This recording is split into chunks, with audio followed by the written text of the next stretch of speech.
Jasho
Shrimad Isavangrish A.C. Bhakti Swami Radha Srila Prabhupada Ki, ISKCON founder Acharya Srila Prabhupada Ki, Ananta Koti Vaishnava Vrinda Ki, Namacharya Srila Haridas Thakur Ki, Prem Segaho Sri Krishna Chaitanya Prabhu Nityananda Shri Advaita Gadadhar Shivas Adi Gaura Bhakta Vrinda Ki, Shri Shri Radha Krishna Go Gopinath Shamakunda Radha Kundi Giri Govardhana Ki, Shri Vrindavan Dhama Ki, Shri Mayapur Dhama Ki, Ganga Maya Ki, Jamuna Maya Ki, Bhakti Devi Ki, Tulasi Devi Ki, Samaveta Bhakta Vrinda Ki, Jainatai Gaura Premanandi.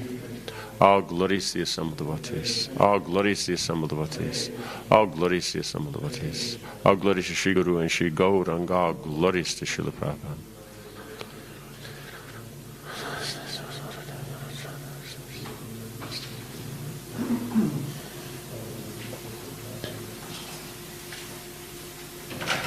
Om Namo Bhagavate Vasudevaya.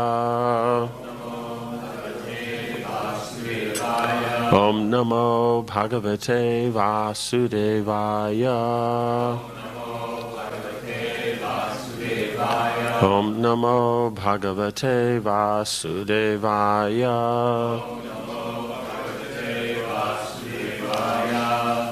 Tvam Asya. That's what's on the board. Okay, just make sure it's not. Vibho Rirakshishur Grihe Vatirno Si Mama Kileshvara Rajanya Samgyasura Koti Utapayar Nirvyu Hyamana Nihanishyase Chamu Tam Asya Lokasya Vibhori Rakshishur Grihera Tirno Simama Kileshvara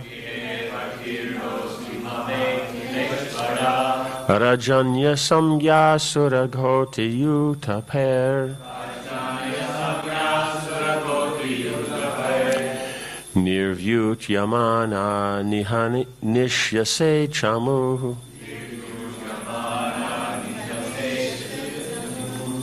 Tvam Asya Lokasya Vibhori Rakshishur Grihe Vatirno Simama Kileshvara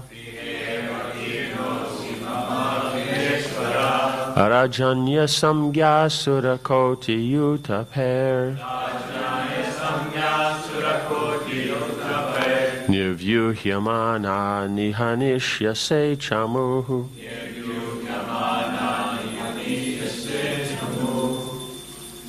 Amasya lakkasya vibori rakshishu.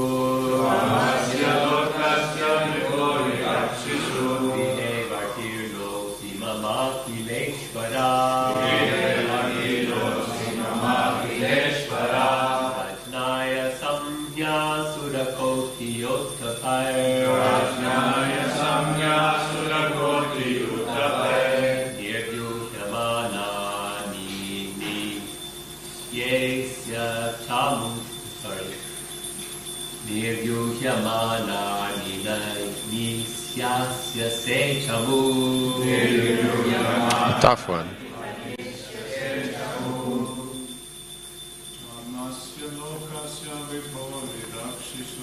Svamasya lokasya vibhori rakshishu. Videvatirlo simamakhileshvara.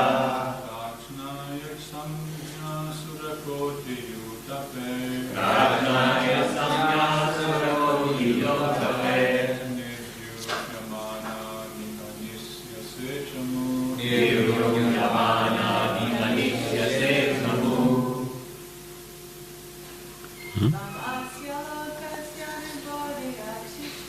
Svamasya lokasya vibhori rakshishu. Videvatirlo simamakhileshvara.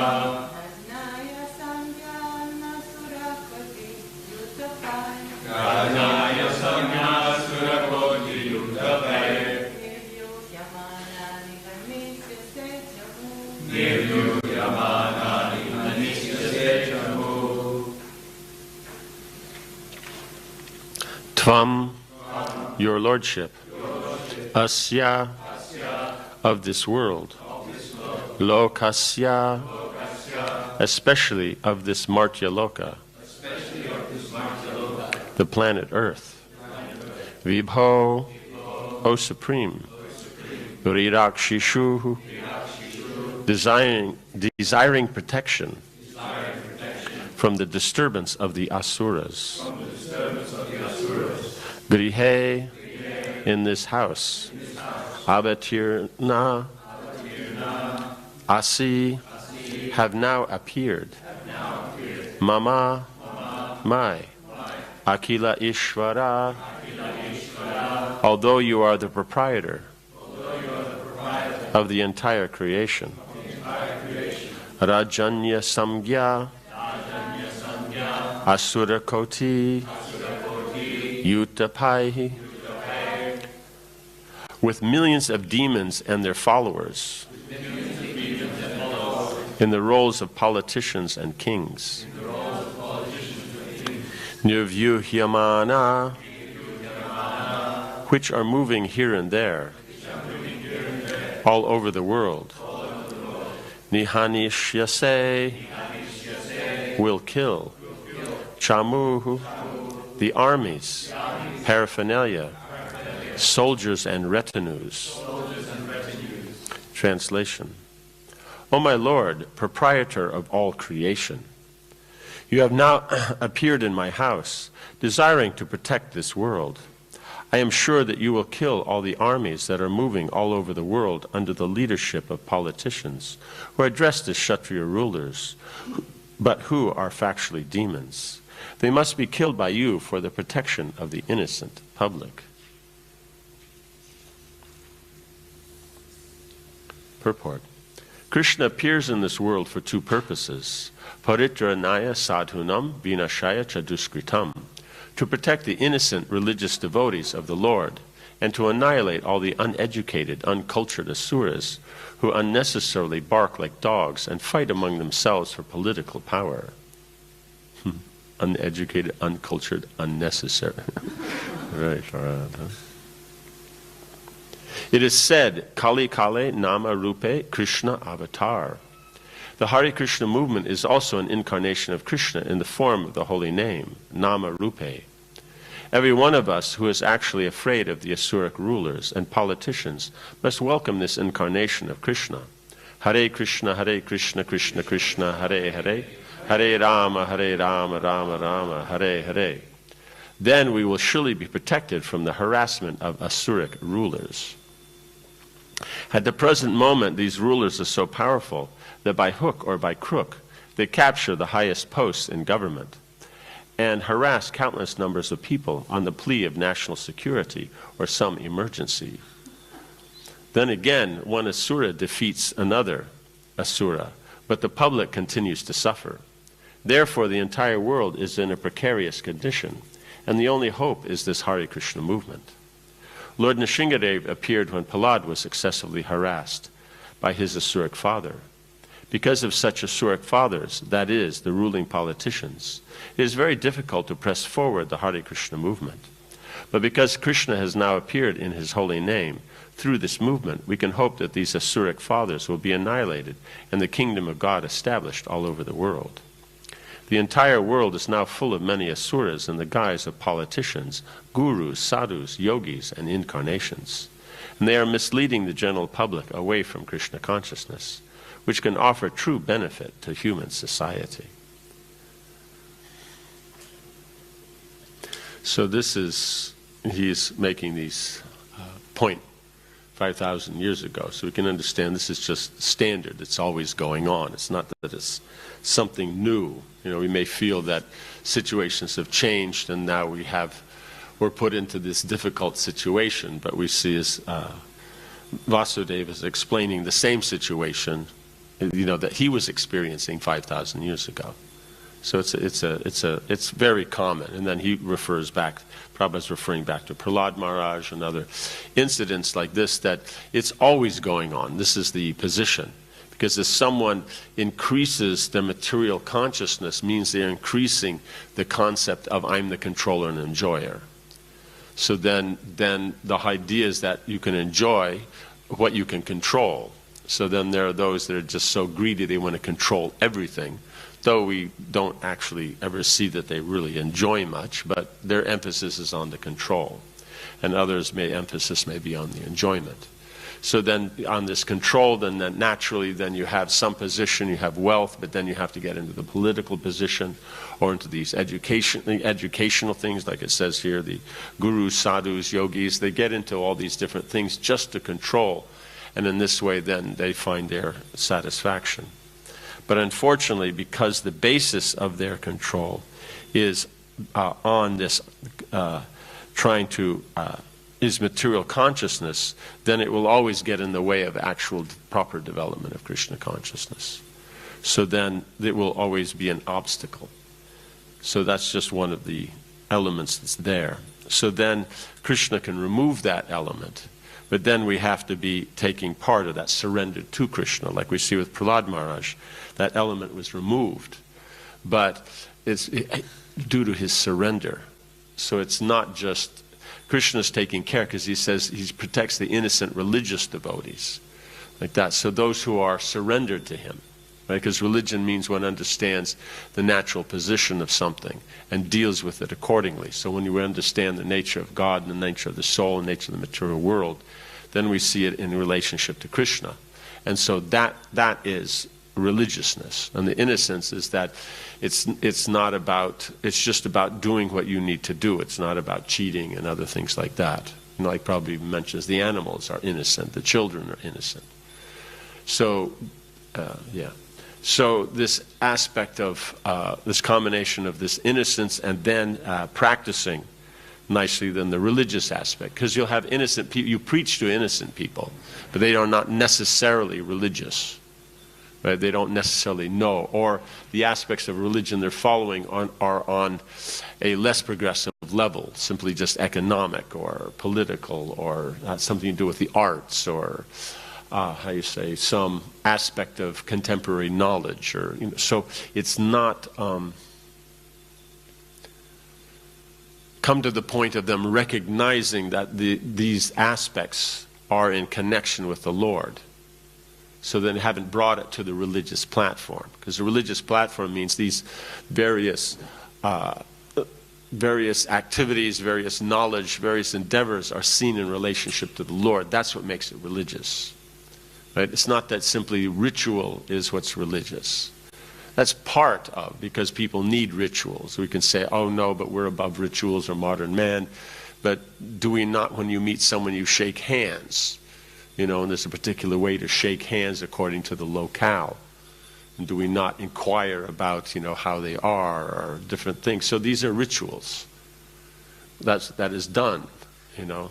Does that make sense? So everybody has rituals. Every culture has rituals. So that's just a natural part of the society. So then rituals also in connection with the upliftment of the living entity through their being more aware of the Lord, and the rituals of purification according to statuses of life or rites of passage.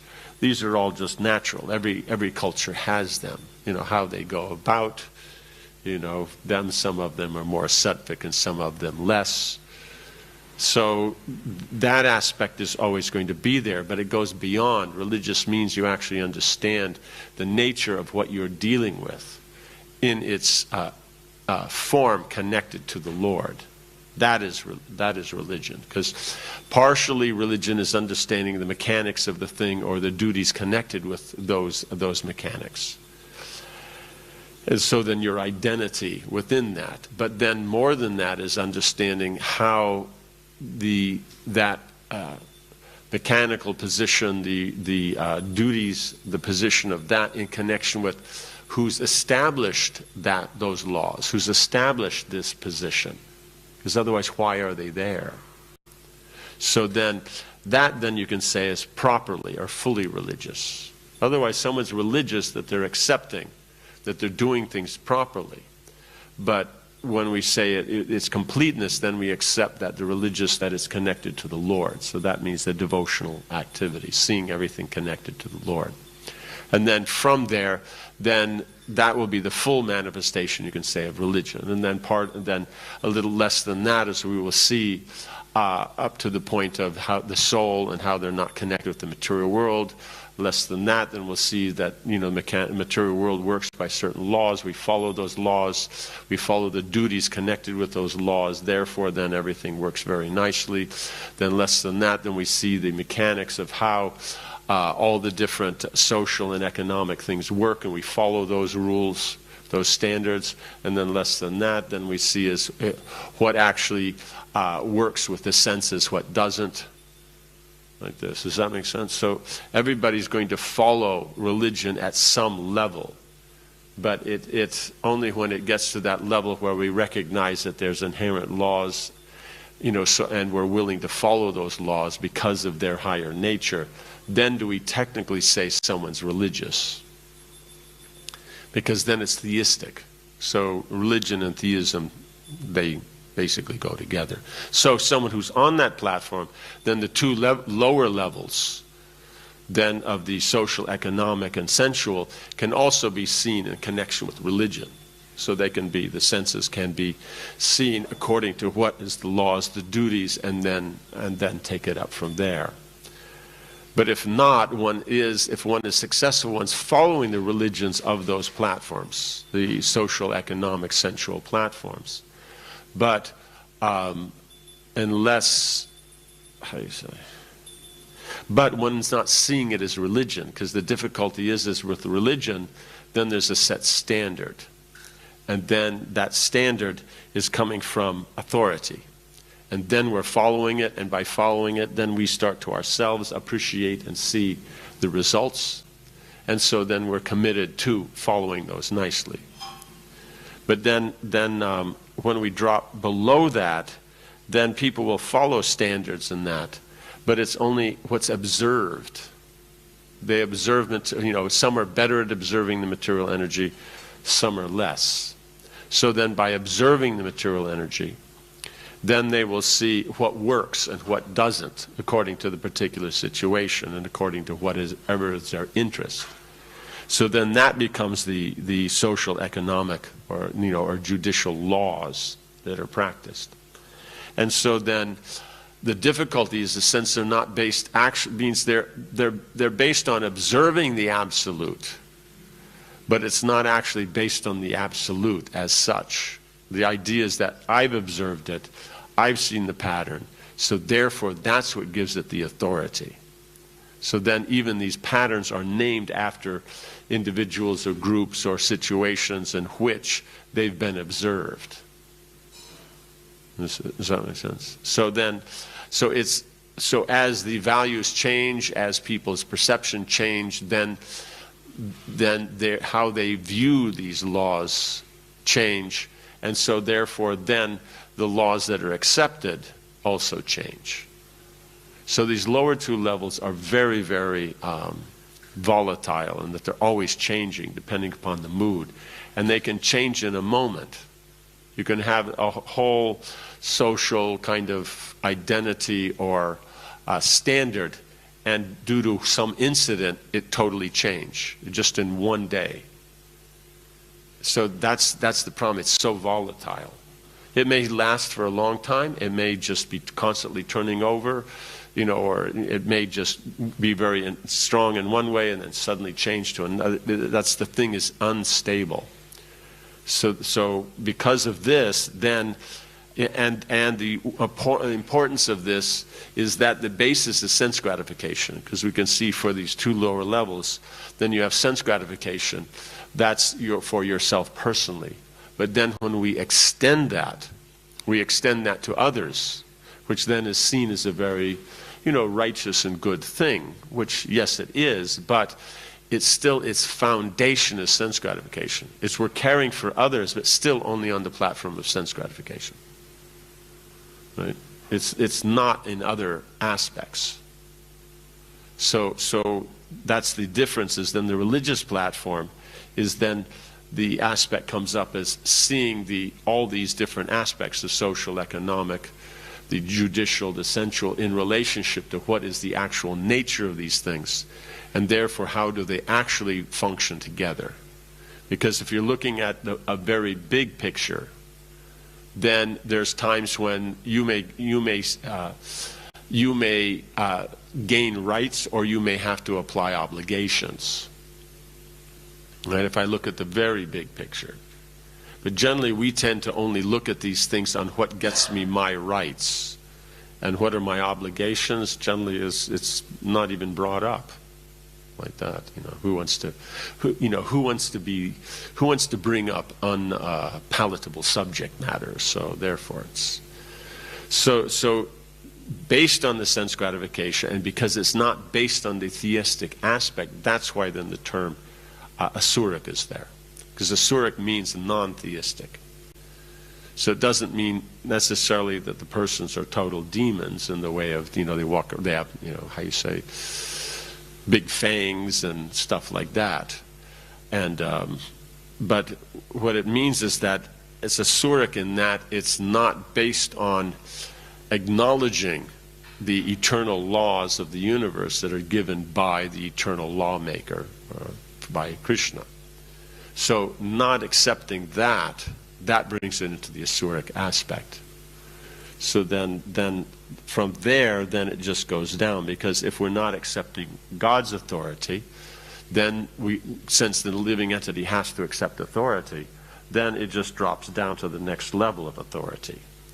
And depending upon what it is it national authority, is it community authority, family authority, I'm bigger than you authority, or, how you say, whatever it is, whatever is the position that we're using to establish this authority, then it's going to be based on our perception from the senses, not on the authority of the Veda. And because of that brings it into the asuric aspect. They may be nicely behaved, may deal very well. Like nowadays, the yogis are known for dealing very nicely. You go to a yoga center, everybody will talk nicely. It's a very pleasant, quiet, aesthetic environment. You can't talk too loud. I can remember one time we went, and there was this one big yoga studio, and they had many halls. It's quite big. And it was hired for a gathering of the devotees to discuss administration and from the Shastric or Vedic point of view. And so then we go there, we have our room and everything like that. But then, at the breaks, then everyone would go out into the hall, drink some water, use the bathroom, just sit around and talk. So it was very interesting because the receptionist would be sitting there and all the devotees are sitting there and talking about these, really strong administrative aspects like that, which is, totally non-yoga studio compliant. And so the receptionist couldn't figure out what's going on. These guys are yogis and all that, and they're talking all this heavy stuff and government and all these different technical or tactical things that one would use in administration.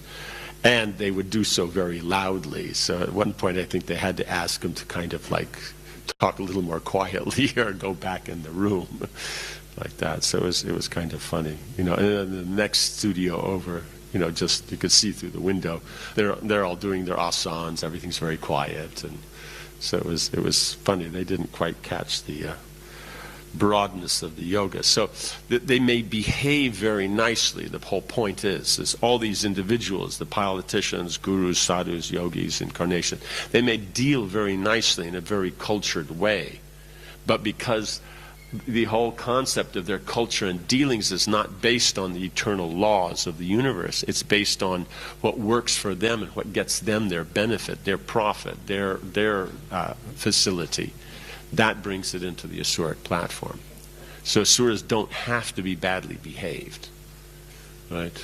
Because generally it makes it so much easier if they are, because the melodramatic, makes things very clear how to do. But then they're not necessarily. So they're using the mechanics, they're using the knowledge, they're using the qualities that we may ourselves as devotees appreciate and use in Krishna's service. But they're not using them for Krishna's service. In fact, they don't actually appreciate, because then it takes them out of their position. It sets an absolute standard, which is what they want to avoid. Because if there's no absolute standard, then as needed they can change the how you say, the rules, like that. That's what, because just like if you've heard this saying that the goalposts keep changing. That's because, why are they changing? Because they're beneficial for whoever's making the change, like that. And because of that, then a problem comes up. We're trying to establish things and do things and guide our life in a particular way. And then due to others, they found that there's a better way for them to get benefit. They change the whole rules. So then that makes it more difficult. So that's the whole point, is if there's no absolute, then you can do that and come up with some, because you're working on these political platforms, economic, or as probably said, national security, or that, some emergency, then you can rationalize it off on that. And then people won't notice that you're just doing it for your benefit. Like it may be said, okay, these new changes in how things are structured, then is for the is for the economic benefit or development. But then if we analyze it, how many people actually economically benefit from that? So yes, people do, but it's not. It's made it sound like it's for everybody, but it's not. It'll be for a particular group. So that's the thing. And then depending upon which group is the authority, then they'll change the rules to benefit. So that's why we say it's asuric, because it's not based on the standards that this is how economics work, this is how justice works, this is how the social laws work, and it's consistent. And so then you've grown up in that environment, so you've imbibed those things, then you go to practice them, then it's a continuance of the same thing, then you get that maturity in that, you can explain it to others, it'll be the same thing. So therefore, over the generations, they're doing the same thing. So what you do and your values and everything and the mechanics and the laws are the same for you as they are for your father, they are for your grandfather. So there's a consistency there. And you can go back and quote from history, like he sees Arjuna did this, and at the time of Arjuna, then they're talking about, Yayati and Bharat and other persons like that. So there's no change because you're dealing with the universal laws, the eternal laws. And because of that, then there's a consistency, there's a peace, there's a focus, there's no anxiety. Because if you know what to do, you just do it. But if it's constantly changing, you constantly have to be dealing. It's just like, let's say, if you go into something new, then mathematically there's so many options you can do. Right? Like maybe there's 10 different ways it could be done for different kind of scenarios. But by working with it, you'll find out that you use 2 or 3. That's what works for you and your situation. Technically, you could do all the others, but you don't. So once you get that down, then life is very simple. There's no anxiety. It's straightforward. This comes up, you do it like this. That comes up, you do it like that. So that means your day-to-day or ordinary activities are very easy, very straightforward, means in any pressure on the mind and intelligence. So that means then, in that peaceful state, then you can use your intelligence for contemplating God consciousness, the cultivation of that understanding, the proper knowledge, development of relationships and everything. Because if you're in anxiety of how just to make things mechanically work, then how do you put effort into relationships, into Krishna consciousness? That's the whole point. So the Vedic system, even though they'd be living in cities, they'd be doing all the things that go on today. They're running businesses, they're managing kingdoms, they're studying, they're teaching, they're practicing their arts and everything. In general, the society is peaceful because it's stable. It's the same. Right? The basis is the same. The expressions and all that will have their variety and all that. But the point is it will be the same. Then people can put time into relationships. Because if you don't have to be always dealing with, how you say, so they have sayings for that you're always like dealing with like a fire or something, always trying to put out a fire. There's always an emergency and always that kind of concept. Then you actually can peacefully go about your life. You actually have a life. But nowadays it's like one's total focus is just actually on the occupational side and dealing with the social, because it's so absorbing that it's very little time is left for one's own life. Well, before, that's just standard. That goes on. That's the occupation is meant like that. Then you get into the personal dealings and everything. That's where then you cultivate. Because the other thing is just standard. Like that. But dealing with people and the interaction, that's where the variety is. That's where the cultivation is.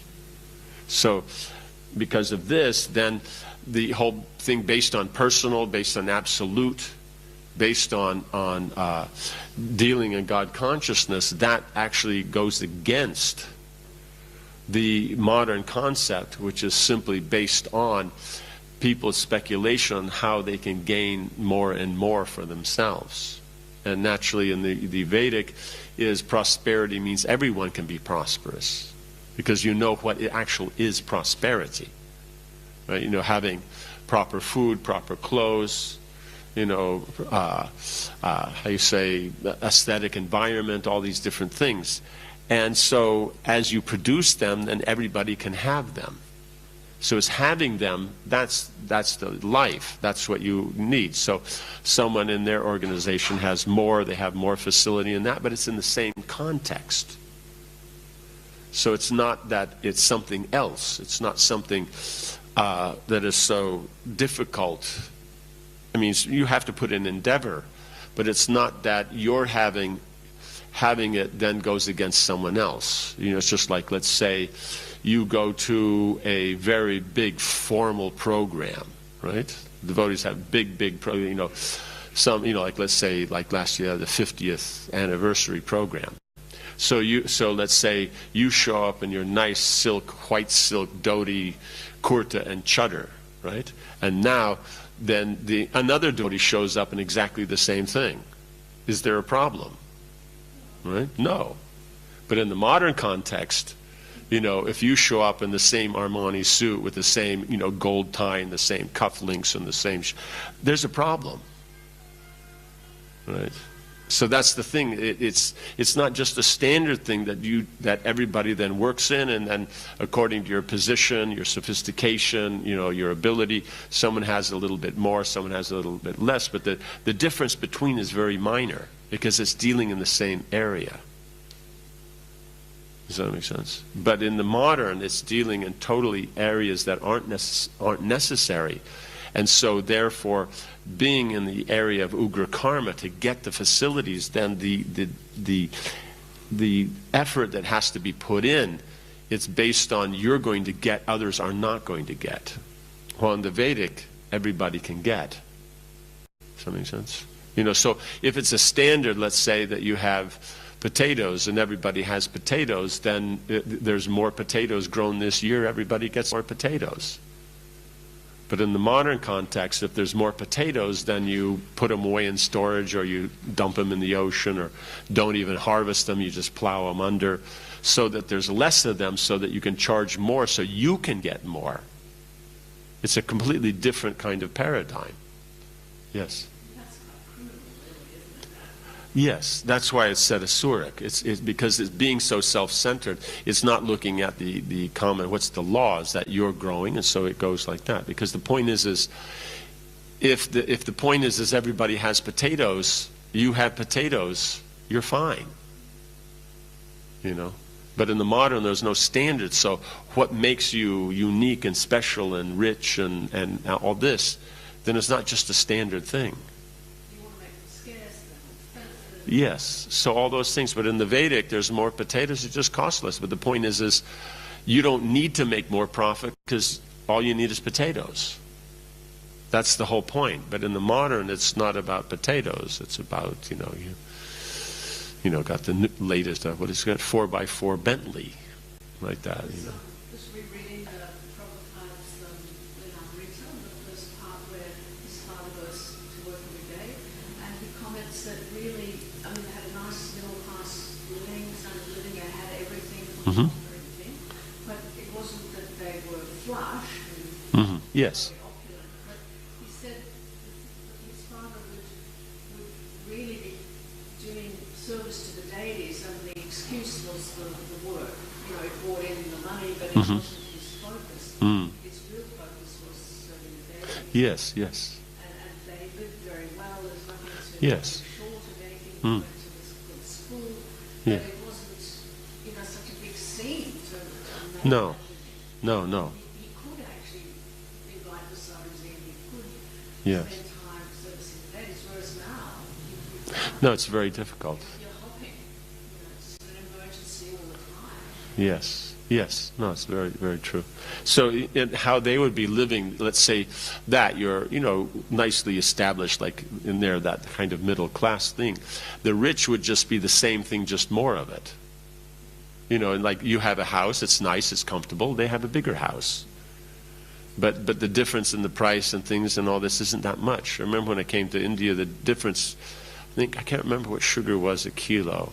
I think it was like a rupee something. So cheap sugar was, the stuff that is all different sizes and it wasn't so sweet and all that was, I think, a rupee 20 a kilo. Then decent sugar was a rupee 40 a kilo, I think. Or it may have been a rupee 30.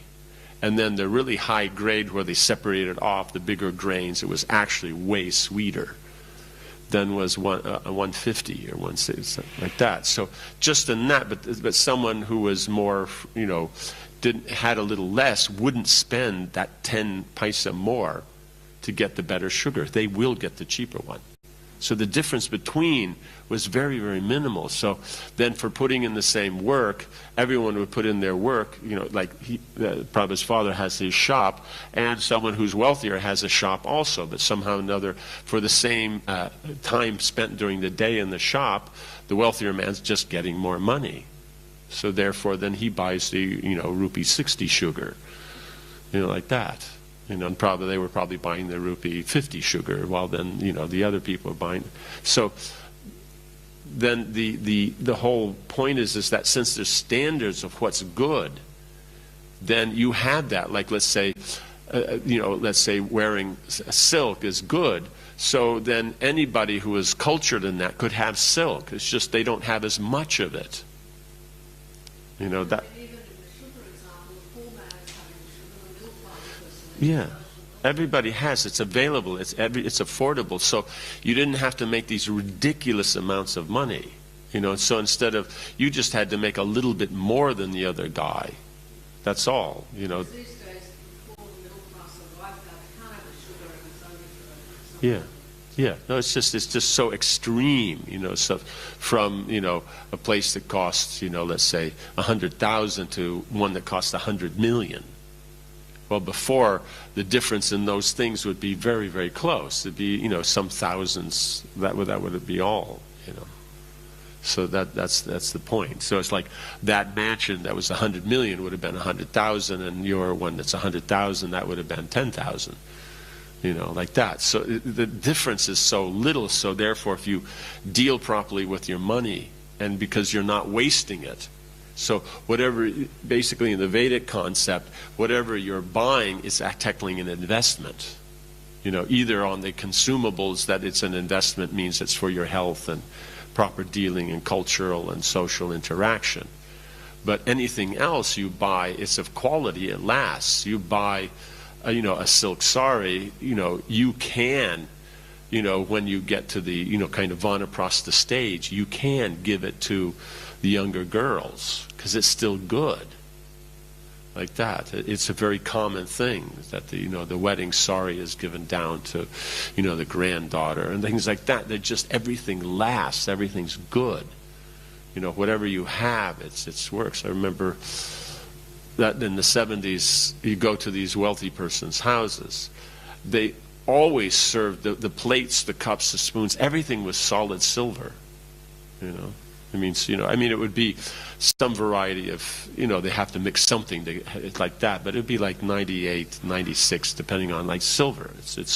And it wasn't light and flimsy. It was heavy. The plate, a good plate, would be, fairly big, and it would weigh a kilo, 200, a kilo and a half. A cup weighed 400 grams. A bowl weighed 200 to 300, depending on the size. Like that. That was just standard. And it was easily available. It wasn't that expensive. Let's say a poor person wouldn't buy it because, they wouldn't need to. They're using banana leaves, which are actually more pure than silver. But for the rich people, it wasn't so much a social status aspect, though it had that. It was more of an investment. So their point was, if you have 10, 12 sets of this, you have some serious kiloage of silver. So now, if things are going well, you use it as plates and cups. And if there's any problem, you can sell it because the value, how you buy it for and the value of it is very good. You're dealing in real stuff. It's not like in some modern stuff that, you buy, let's say, I'm not sure, but you buy, let's say, some Noritake China. That's funny. It's the Noritake's made Japan, but it's called China, right? Whatever. So, but what you put in, it's not necessarily you have a resale value. You can sell that, but you have the gold. The silver things. You can do that. The ornaments, they're gold. You buy it for that. Basically, all you lose is the making cost, the making charge, like that. So, depending upon what it took to make it and the elaborateness, but then it's like that. But nowadays, some of these ornaments, you buy them, they're expensive, but the resale value is, what's the point? It doesn't have any.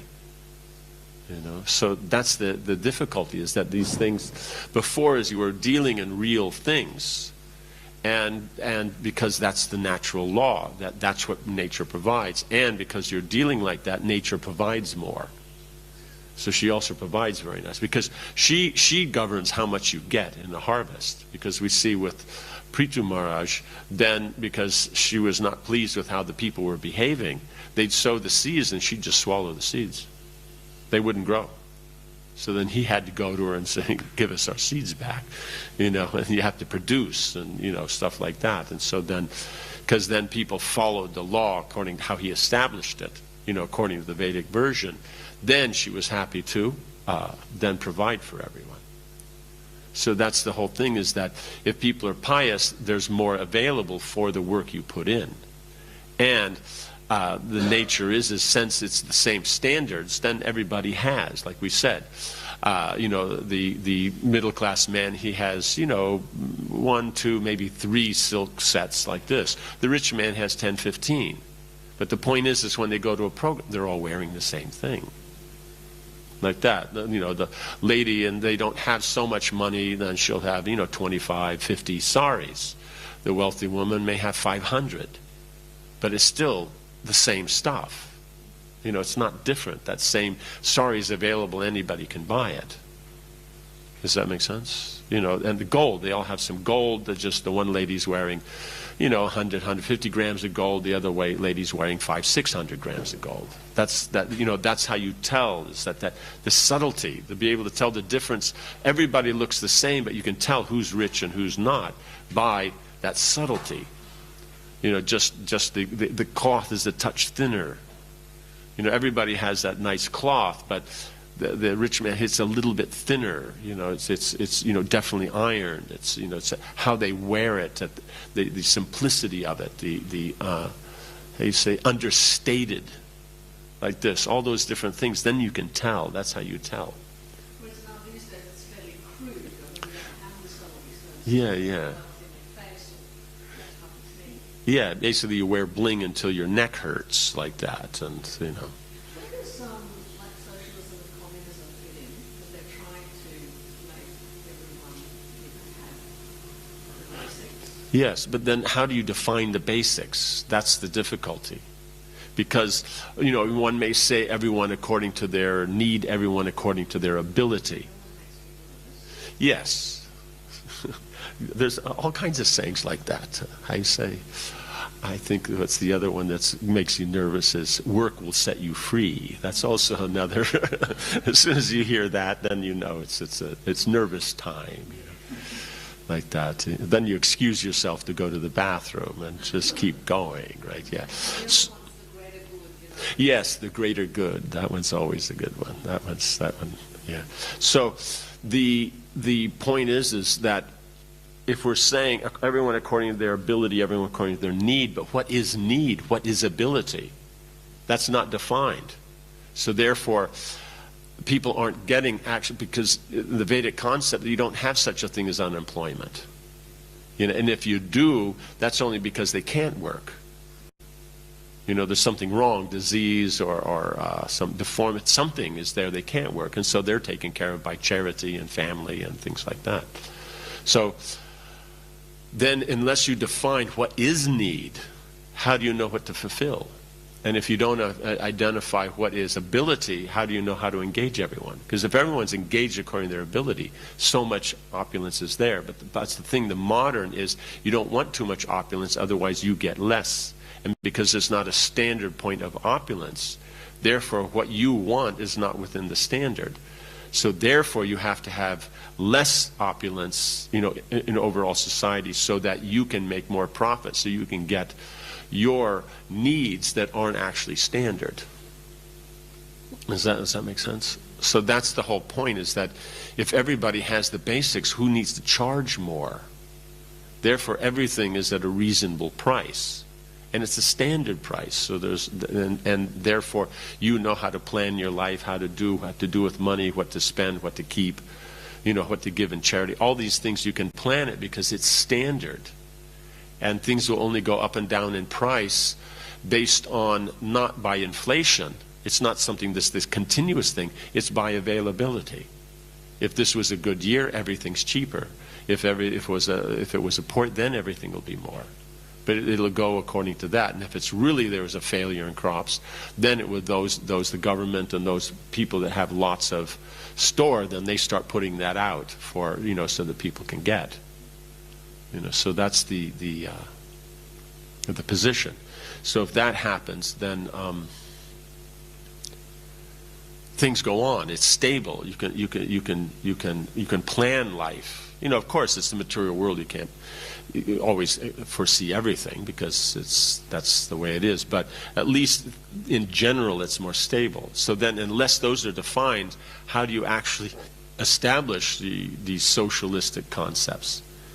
Because then what is set as standard for one is not for another, you know. Because it's how do you build? Like you see, let's say, if you go back and let's say you have, there must be still available houses that go back 100 years or 150 years. And much of the time, many of those houses were just common houses. You know, your common, duffer lived in. So by modern standards, they may be considered at best middle class, if not lower middle class, But the size of the house, the land, the size of the rooms, the heights of the ceilings, the windows, everything like that you would have to be very wealthy nowadays too. It's just like I was impressed, it's down next to, there's a jutty kind of in the area next to the Opera House. Yeah, maybe, and it's an old warehouse. This huge long line of warehouses, like maybe 3 or 4 stories high, maybe 5 like stories. Yeah, Woolloomooloo. Okay, so then. That before was what you kept stuff in, or maybe the laborers stayed there because they didn't have any place to stay. It's wool shipment warehouses. Okay. If you go to the building, the apartments like the size of your room this. Oh, what they've made now. Yeah. Yeah, so the warehouse of the wool shipping yards. They take them out of the apartments. Yeah, so then I think only it's more for a wealthy kind of thing. Because I noticed in front it's not, they don't have cars.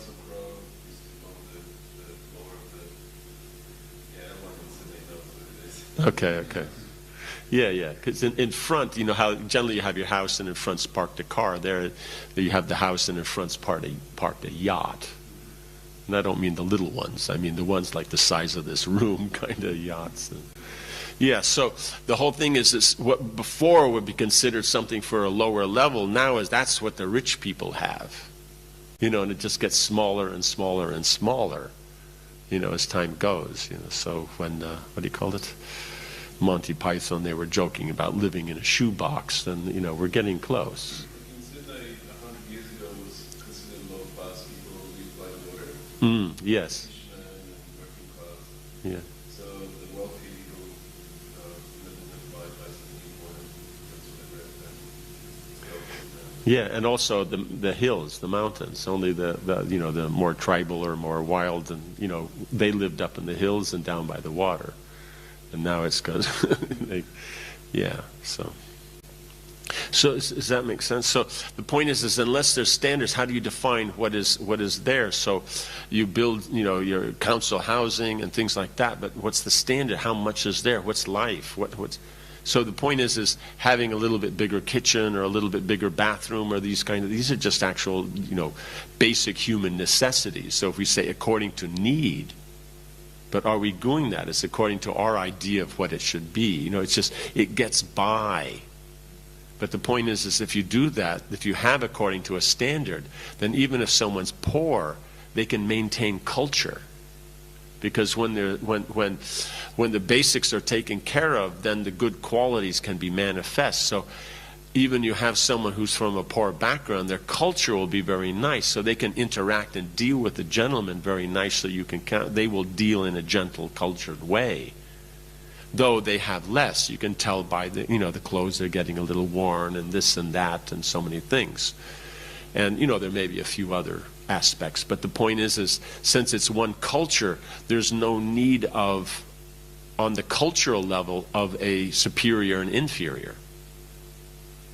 Like that. It's just that within the culture, then what is your standards of living? You have more, you have less, or you have, it's more Brahminical or it's more Kshatriya. But then in that way you choose, for marriages and, closeness and all that, because there's a common ground on which you as an individual can have a nice relationship.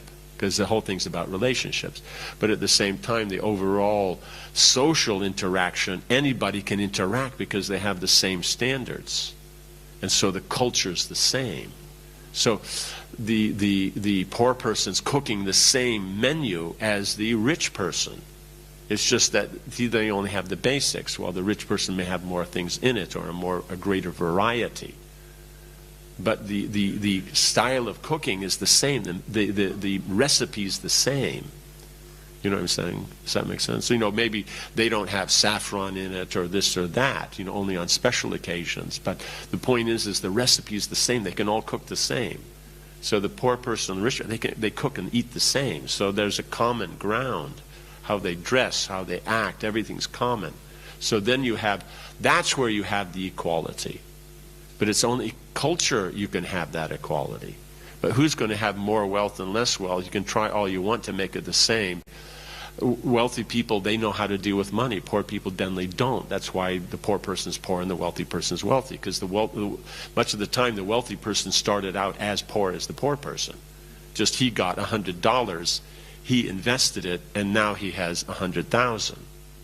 Well, the poor person has $100, and then you come back and they don't have. They don't know how to invest. Does that make sense? You also have karma and all that. So those who are poor, who understand money and they're frugal and they deal with it properly, they're your future rich people in their next lives. And the rich people who squander the money, they're your future poor people in the next life. Does that make sense? So, in other words, if you have a poor person and you see they're making it work, though it's shoestring, you know that they're on the way up in the cycle of samsara. And those who have poor, nothing works, and everything's terrible, they get money, they waste it, and all this and that, they're the ones on the way down. All it was is they had more previously, and now they have less, and they're using that badly, so it'll just keep going down, down, down, down. Like that. Does that make sense? So that's how it works. And so then, So then after a while, the person who is poor, then because they're on the way up, they become the wealthy persons in the next lives, and the person who was wealthy was wasting it, they become the poor ones. So then the ones who were poor now who are wealthy, they're the ones giving in charity and supporting charities that take care of those poor people. Like that. So it just keeps changing. That's the cycle. So that becomes the difficulty, is that you want to create equality, but how do you find what is human life and therefore what's equal? Because it's just there. So therefore you can do. Otherwise, if you take this to extreme, like the devotees were telling me in China, I think, during the time Mao Zedong, Mao Tse, something, whatever, that we know who we're talking about, right? So then they took that equality to such an extent, everybody wore exactly the same clothes, the same gray pants and shirt. And it wasn't even just that. It was taken to the point where they only produced size 36. Everybody wore size 36. So if you were smaller, you rolled up the sleeves and cuffs. And if you were bigger, it was a little tight. And if you were really big, then they made size 42. Like that. So these two sizes were for everybody. Same outfit, men, women, big, small, everybody. So then, that's taking it to extreme. So they're taking from this external when it's the nature that you're working with, the culture. That's where you can get the equal. Because in behavior, that's where you can have. But who's going to have more or less, depending upon their karma, depending upon their taste and interest, then it won't be. Like you say, everybody has to have the same thing. What if they don't want that? They want something else. Then that's the problem. They can't adjust with that.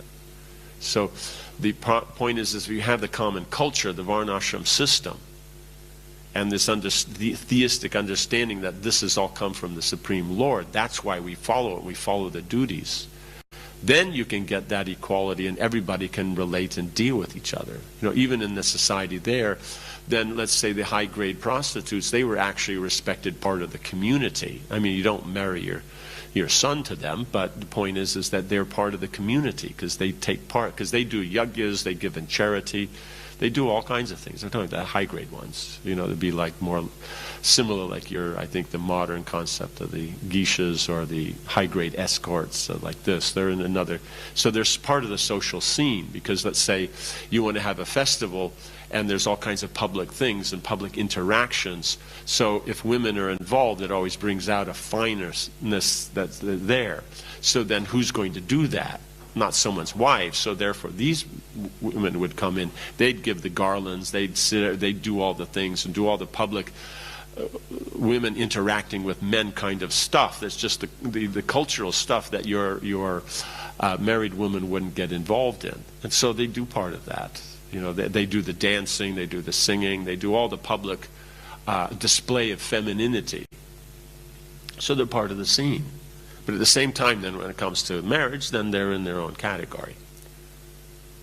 Does that make sense? So that's the thing, is everybody had a place. Everybody was respected according to their position of what they had to offer. And the ways of dealing, the language, how you deal, the tone of voice, that was common. So everybody had a cultural common ground to function on.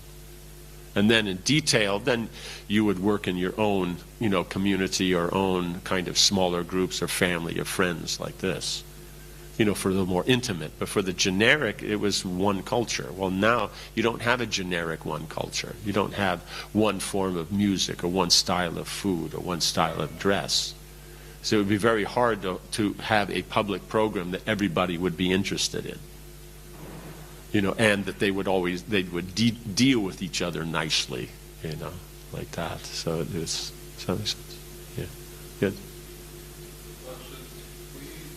When we look at the Krishna consciousness and the culture, we draw back to how it used to be that, it used to be more glorious and, people were pure, and etc. But then when we look at the history, we see that every generation went exactly through the same thing, that people we respect now, for example, 200 years ago in India, they went through the same observance of the climate rules. And yes. So is it in a way just a natural order that things, seems like how you progresses, things are declining and constantly changing, and we think that it's really bad, but 300 years ago people had really good, but then you go 300 years ago and they have, oh my God, what's happening in the modern generation? Yes. So is it, I don't really have a question, but I'm thinking how the times are really bad now and things are changing, culture is declining, but that was already noticeable 500 years ago, I guess, if you live in Vedic India, how things progressed quickly. It's just a matter of how much they follow, because otherwise you don't hear of it so much there until you had the influence of non-Vedic cultures on the culture. So basically until the Mughals came into India like 1,000 years ago or whenever it was, then up to that point it would have been the same culture and everything as before. So the only difference would be the consciousness that is there in the quality of trying to be God conscious. So we see, because the Kali Yuga, the consciousness will start going down, though they would have the same one religion. But when you start introducing these outside, then they start changing and morphing. Like, let's say, the Mughals and the music. The modern classical music is the Vedic music, but with that influence of the Mughals, because they liked the music, they just didn't like the words. Because the words were all about Krishna and everything. So even up to more recently, even if they're Mohammedan and they were doing a musical performance and they're singing a song, it would be about Krishna. That was just the standard way. But then amongst themselves, they had this aspect of appreciating the quality of the music, so they would tend to drop off. That's why you see nowadays when the music and the performance, they don't use words. That comes from the Mughals. Or you have the aspect of, let's say you have the performance, and within it there are some nice ornaments used, but then the Mughals would pick out all the ornaments and make that into the musical system, so they drop off the other kind of basic stuff. And so then it's a more ornamented kind of thing, so it's nicer on the ear. It's because the other it was just a way to express a story or song about Krishna. So then it'll have that influence. It'll start going down. There's still some common thing about, so the science of the music will be the same. But then the difficulty will be is the taste will start to change. So if you maintain Krishna consciousness, then you can see that the culture doesn't have to change. It'll just develop and improve. So as Kali Yuga, and that's what it's for, is for people who don't want to be God conscious, then this is their time. But every yuga has its avatar, and then with Lord Chaitanya you have that golden age in which then you can have things go back to the Vedic standard and it be progressive. And then once that's over, then then you have, it's a free-for-all. Yeah. But yes, you're always going to have that. But you'll see the more it's connected with the Vedic standard, the less that going down is. So previously then, the consciousness of the kids and their lack of training is something that can then be dealt with and then brought into the... But nowadays, because if there is no standards and there isn't, that it becomes rampant, and then as a group, and also because they're economically quite viable for things. Well, before, students, you didn't make money off of students. So therefore then they just got trained. Now you make money off of them, and what you make money off of is not all the things they should be doing. It's the stuff they shouldn't be. So therefore it's left in place. You had something?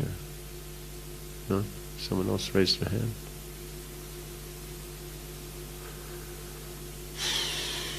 But yes, you always have that. So that's the point, is that the nature of how it degrades, especially if you're dealing with the modern society, it's always the same. It means with Caesar, then one of the things that made him unique, and also which was the problem for the senators, is because of how he dealt and the prosperity gained, you had a middle class developing. So that was a basis that you didn't have before. The poor didn't have any influence, and only the rich did. And then the rich, they were the senators, or in that kind of group. So then the middle class you get, they have monies and they have influence. That's always the problem, that bourgeois element. So whenever there's peace, it comes up. So then it's a problem. And then things go wrong. Then it disappears. Right? And then you have the Renaissance. Then it comes up again, right? Because in the Dark Ages, you didn't have that. Renaissance, then again it comes up, and then it becomes so powerful that it actually then topples governments and stuff like that. And then there's war, it disappears again. So Bhaktivinoda Thakur was talking about the weakness there in the culture of the emerging middle class, because they have more money, they tend to be not so theistic, right? The rich people, if they can maintain it, they culturally, or the old rich, they tend to be a little more religious, because they know unless you deal properly, you don't maintain the money. And the poor tend to be because they're in anxiety. The middle class tends to be the one that can have the luxury of dabbling with atheism and your own philosophies and everything like that. So Bhaktivinoda Thakur, in the mid-1800s, is talking about the middle class coming up and having this mentality. Bhaktisiddhanta Saraswati Thakur is talking about this middle class coming up and having this mentality. And then Prabhupada talks about it. So it's just, that's the principle of how it works. So in the Vedic, you don't have this as such.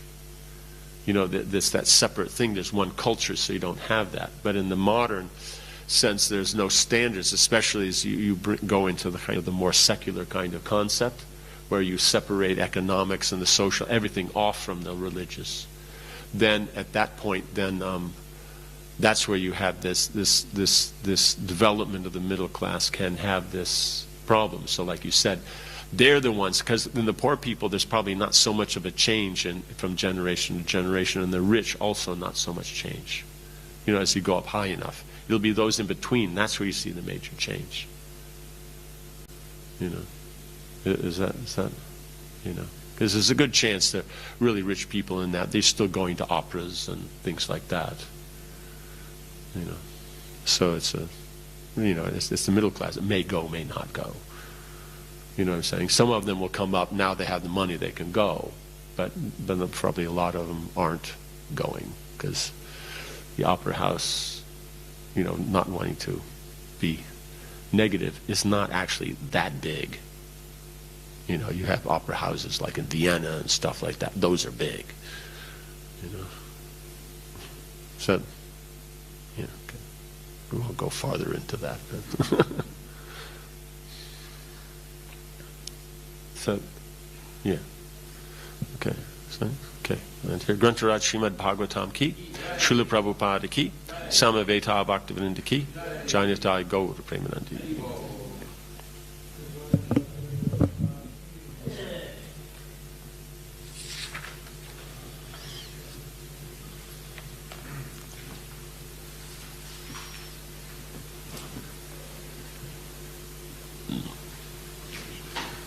I just got a message from Seth. Okay. He's asking me if